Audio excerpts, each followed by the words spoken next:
Bom dia, boa tarde, boa noite para quem está assistindo aí no canal. Sou José Henrique, né, professor. Estou aqui hoje, pessoal. A gente vai falar um pouco sobre eletromagnetismo. Na verdade, pessoal, isso aqui é uma playlist que eu vou iniciar sobre eletromagnetismo, né? E essa playlist ela vai ser baseada no livro do Moisés, que é um livro a nível graduação, né? A graduação é um livro, por exemplo, que eu utilizo no meu curso de física.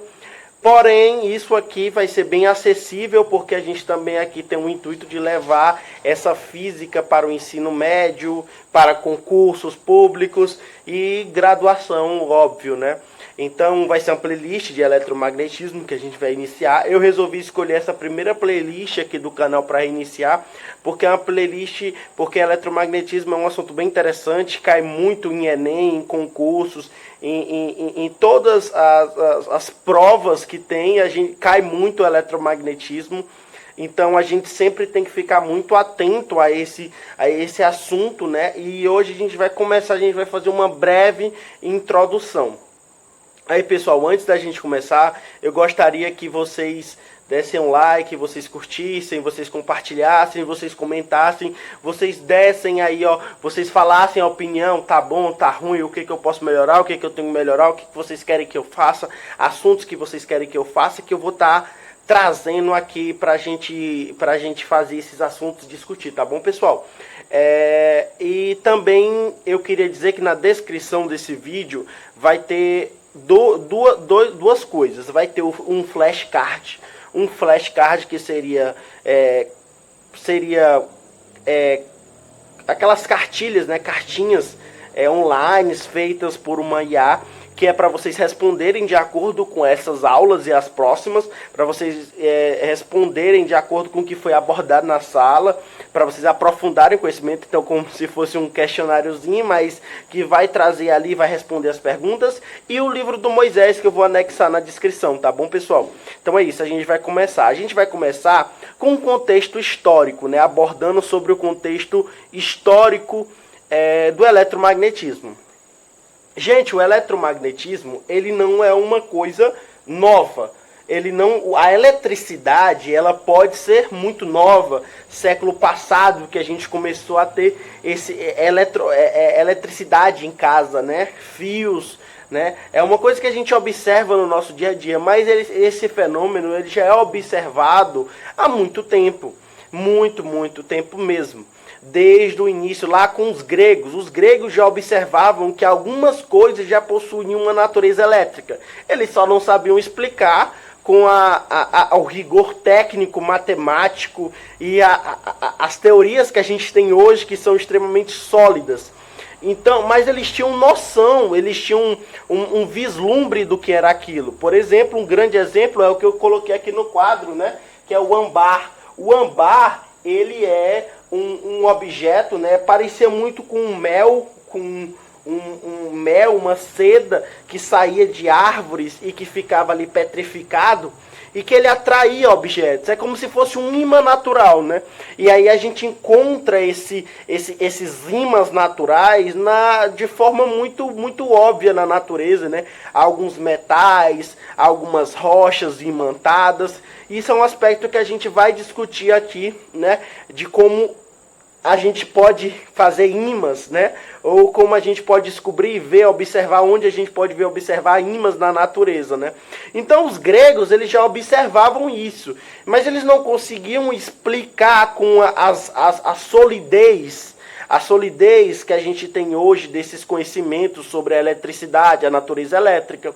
E aí passou-se muito tempo, um período enorme, né? E a gente sabe que teve um período da Idade Média, que foi um período que teve pouca produção de conhecimento nesse sentido, principalmente na Europa, e aí é importante lembrar que em outros lugares do planeta se tinha produção de conhecimento científico, tá? Não vamos ser aqui anacrônicos e também não vamos ser totalmente europeocentristas, né?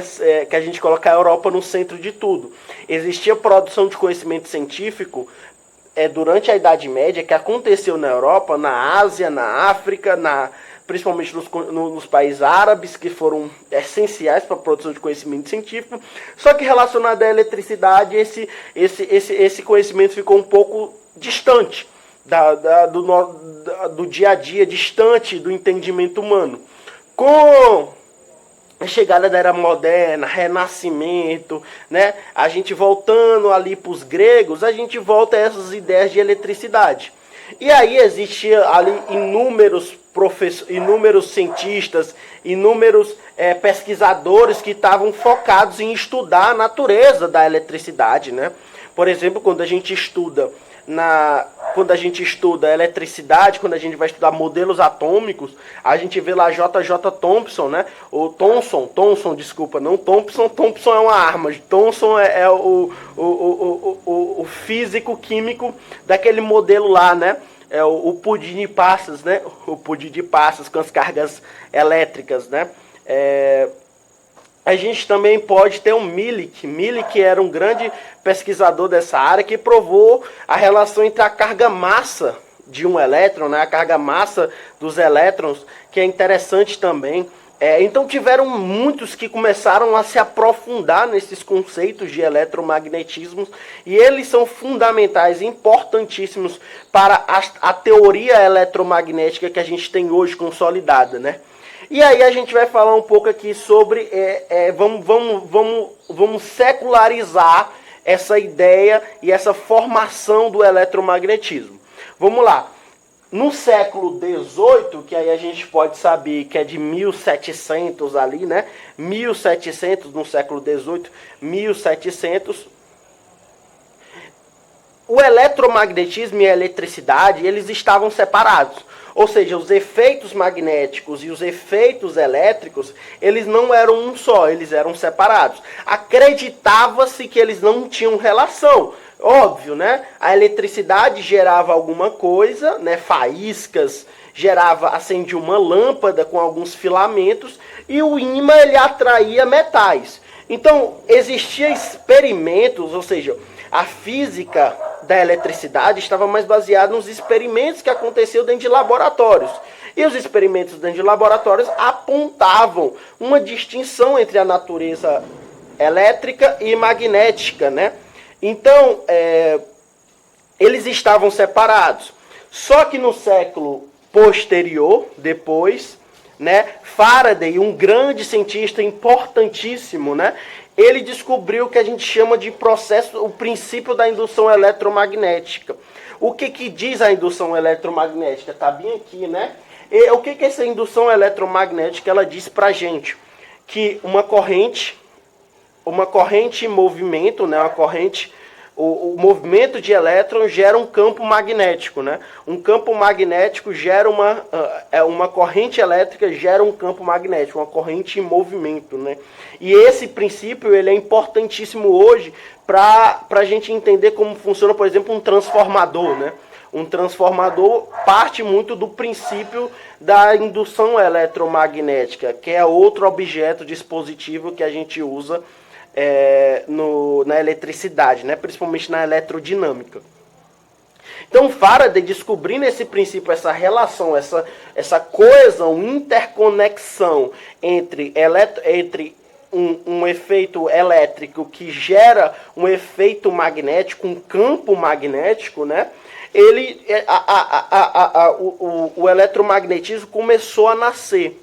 E aí, nesse mesmo período, ali na mesma consequência, existia um cara chamado Maxwell. Maxwell já era um cara que estava ali focado, estudando, ele estudando esse eletromagnetismo, né?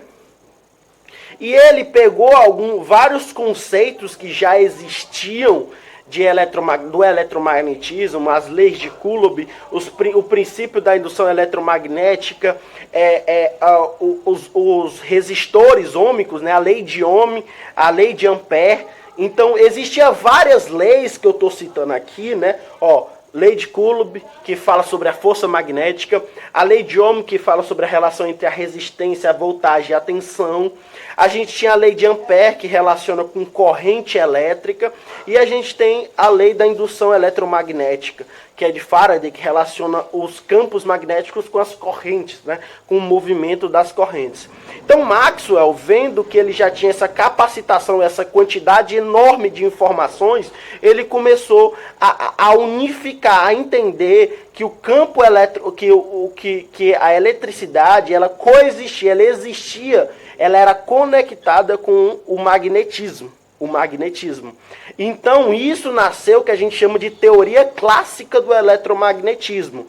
Óbvio que é clássica, não é quântica, mas ela fundamenta e praticamente domina domina o cenário macroscópico, que seria o cenário que a gente observa.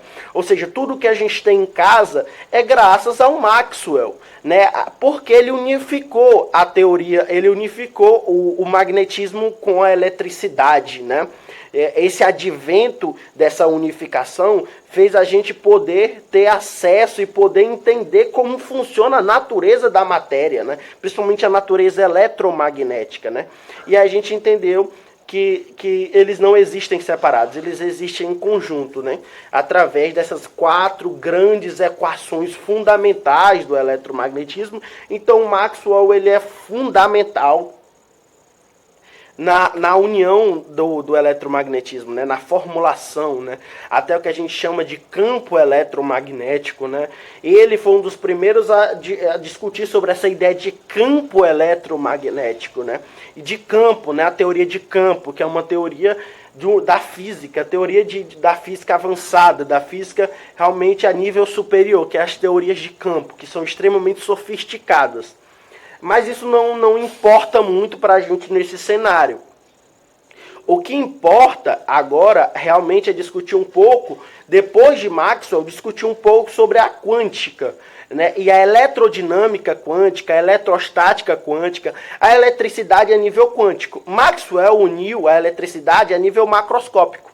A nível quântico, somente no século XX, como alguns teóricos vieram discutir com o advento da mecânica quântica. Essa eletrodinâmica quântica ela é importante, porque ela diz para a gente como o elétron se comporta, e como ele se comporta e como ele interage com a matéria. E é por isso que a interação eletromagnética, por isso que lá no livro do Moisés ele fala sobre isso. Então entender também que após Maxwell, a eletricidade não parou. Ela foi incorporada. A eletricidade não, desculpa gente. O eletromagnetismo parou, não existia mais eletromagnetismo ou não tinha para onde avançar. Isso é mentira. Entender isso é importante, muitos concursos cobram, que é entender que o eletromagnetismo ele foi inserido, por exemplo, na física quântica. E também foi inserido, por exemplo, na física relativística, quando a gente entende sobre esse negócio desse comportamento. Então a gente tem que entender que o eletromagnetismo ele está em 3 níveis, e seriam os 3 níveis que a gente olha para a física e vê. Né? Seria o nível macroscópico, que é o nível observável, o nível que a gente vive, o nível cosmológico, que seria o nível do universo, das grandes coisas, e do nível quântico, né? Então existe a eletrodinâmica quântica e existem os efeitos do campo eletromagnético no mundo lá cosmológico, relativístico, né? Isso é muito interessante, né? É tão tal que o eletromagnetismo, a força eletromagnética, que ela tem seus efeitos no campo eletromagnético, e a gente vai entender um pouco dessa relação força-campo quando a gente estiver discutindo essa teoria de campos, né? Principalmente quando a gente estiver discutindo sobre campo eletromagnético. A gente tem que entender que a força eletromagnética ela é uma das 4 grandes forças da natureza. Então ela é uma das 4 grandes forças da natureza, junto com a força nuclear forte, a força nuclear fraca, e a gravidade e o eletromagnetismo. Então, aqui foi... Aí, gente, finalizando, né, porque foi uma conversa bem breve, sobre esse eletromagnetismo, como ele funciona, quais são os contextos históricos. A gente tem que discutir sobre essas coisas, né, pessoal? Então foi uma introdução da playlist, né? É uma coisa bem rápida, bem sucinta, não é? A gente não vai discutir cálculos ainda. Então, só para introduzir a playlist, pessoal. É isso. Obrigado pela paciência, obrigado pela atenção, obrigado pela confiança. E é isso, pessoal. Obrigado. Tenham um bom dia, uma boa tarde ou uma boa noite.